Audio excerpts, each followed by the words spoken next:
Okay, we're continuing the Journey to Atlantis by Thea Stilton, starting on page 116, which is the 22nd chapter. The Ninth Fountain. Each Thea sister reported what she had discovered. Violet listened thoughtfully and looked at the map. "So, Nikki, you said you found 8 fountains," she asked. Nikki nodded. "Yes, but no clues." "Well, there are 9 fountains on the map," Violet said. "I think we should check it out." Nikki quickly marked off the 8 fountains she had passed, so they knew which one to find. They hurried down the park paths until they came to a circular fountain. Crystal bursts of water sprayed from its center. Colette knelt down to examine the yellow tiles that decorated the outside of the fountain. "The design is lovely," she said with appreciation. Mm-hmm. Then her blue eyes got wide. "Look, there's something here." Propped up against the bottom of the fountain was a book with a worn-out silver cover. It was impossible to read the title, but poking out of the pages was a bookmark shaped like a tower. The friends gathered around Colette, curious. The book seemed to be an old guidebook of Buenos Aires, written for tourists. On the marked page was information about an old library. Colette read out loud.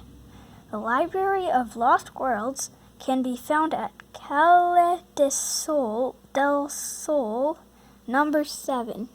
Kaya. Calle. 2 L's is a Y sound. So it's probably Kaya. Calle. It's Spanish. It holds a precious collection of rare volumes and ancient Just wait. manuscripts. Bookmark shaped like a tower. Mm-hmm.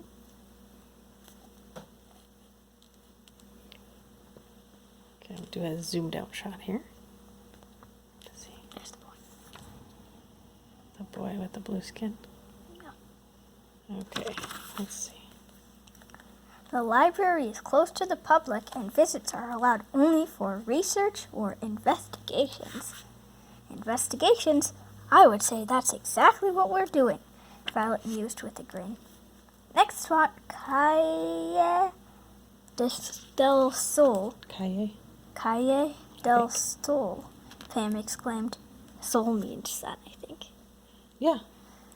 I'm not sure what Kaya is. But first, that means street. Oh, that's right. But first, what do you say Street we of the investigate Sun. some of the Argentinian restaurants? Street of the Sun, I think. The Thea sisters burst out laughing. The boy with the blue skin smiled, taking in the good mood of his companions. "Excellent idea, Pam," Nikki agreed. "We can't investigate on empty stomachs." Lost Worlds. After a delicious meal, the friends went to number 7 Calle del Sol, Street of the Sun. They could make out the shape of a tower on the faded plaque next to the front door. "We're here," Pam cried, ringing the bell. But no one answered. She rang again and again, with no response. Curious, Nikki slowly turned the handle, and the heavy door opened with a creak. Everyone went inside to a dimly lit hallway. The Library of Lost Worlds seemed deserted. Tall bookcases covered the walls, and every surface was covered with books. Many volumes was ancient, and some had precious silver and gold covers. How are we supposed to find a clue in all this? Pam wondered, leaning against a stack of books. Kaboom! The books toppled over onto her. "Pam, are you okay?" Paulina asked in alarm as the Thea sisters ran to help their friends. "I hope that my books are okay," a deep voice thundered. The mouselets turned around to find a tall rodent with brown fur. "I am Fernando Towers, the librarian," the rodent said. "Good morning," said Paulina respectfully. "We are—" "I know who you are," he interrupted. "I was waiting for you. Follow me." Surprised, the group followed him down a narrow corridor that opened into a large circular room. Violet looked around at the titles of the books on the shelves. They were stories of ocean adventures, ancient marine maps, and texts about navigation and ocean animals. Fernando gazed at them through his glasses. I was curious to see if you would be able to solve all my puzzles, he began. So it was you, Pam exclaimed. Why did you put us through all that? The librarian studied them carefully. I know that you five have stumbled upon a mystery that no one seems to be able to solve. He nodded toward the blue-skinned boy. Yes, Violet responded. All we know about our friend is that he was the victim of a shipwreck and doesn't speak any known language. We tried communicating with him with pictures, but we still don't know where he comes from. Fernando nodded. I would say you did the right thing by coming here, he said. And, of course, Miss Kay was very helpful. Miss Kay? Asked Colette. Kelly, the librarian explained. She gave you the first clue on your path to find me. Now the mouselets looked at one another confused. Oh, let's see the picture.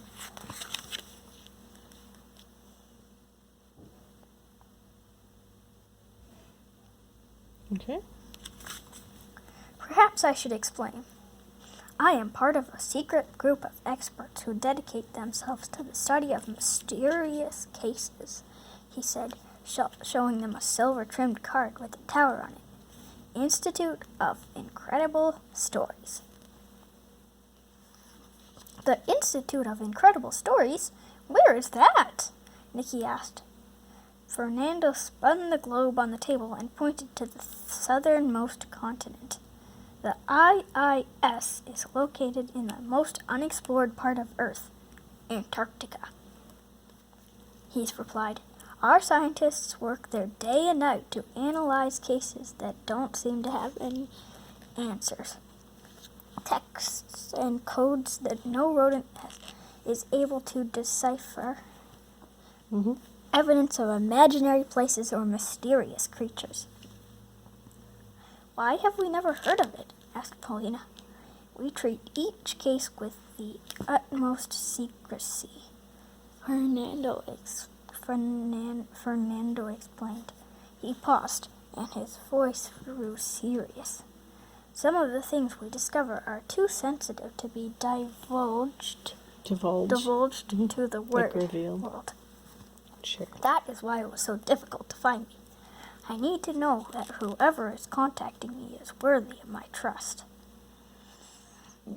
Nikki looked thoughtful. So that means that the rodents who gave us the clues are all agents of the IIS. The librarian finished for her.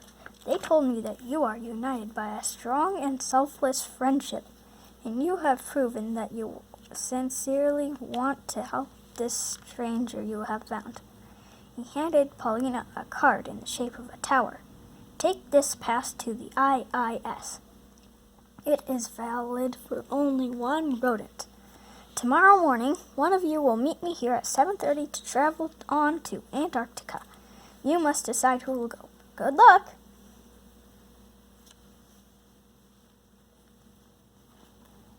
Getting ready. The Thea sisters checked into the hotel and discussed who would go to Antarctica.